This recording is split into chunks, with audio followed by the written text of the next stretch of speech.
Today we hear once again the story of the crucifixion. And like when we read it back on Palm Sunday, it's one of those passages that weighs heavy on our hearts. And part of that is, as we did on Palm Sunday, when we read the Passion narrative then, we realize that we are in the place of those who are in the crowd.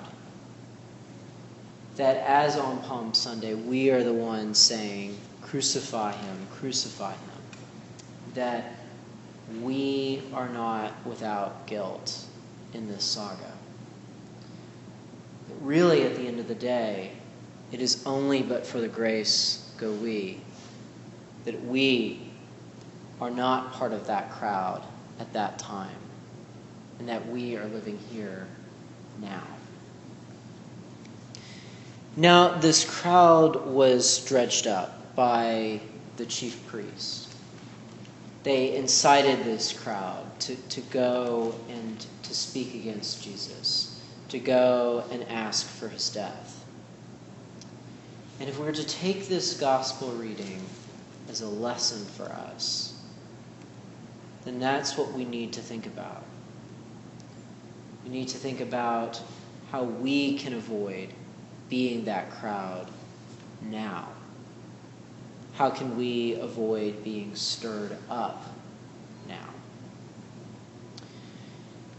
In our day of mass media, it's so much easier to be riled up. Not just in one crowd, but maybe in 2 or 3 or more. Because unlike in Jesus' day, there's so many ideas out there told so convincingly that it's easy for us to fall prey to some of these ideas.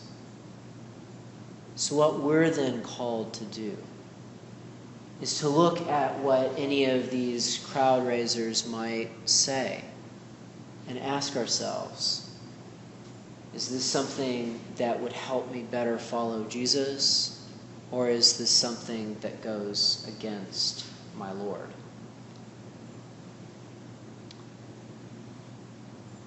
With these crowd raisers, with some of these folks who wish to raise us up in a stir, for many of them, they want us to kill Jesus, whether that's figuratively or in some other sense. So when we're looking at these ideas, when we're looking at these things that these crowd raisers are putting out there, we have to ask ourselves, is this expressing the love and forgiveness that Jesus taught? Or are these ideas of a different sort? Are these ideas that lead to hate and destruction? And if it is the latter, if it is hate and destruction that we hear there, what we then have to ask ourselves, as followers of Jesus, are we going to go with that crowd? Or are we going to follow a different and better path?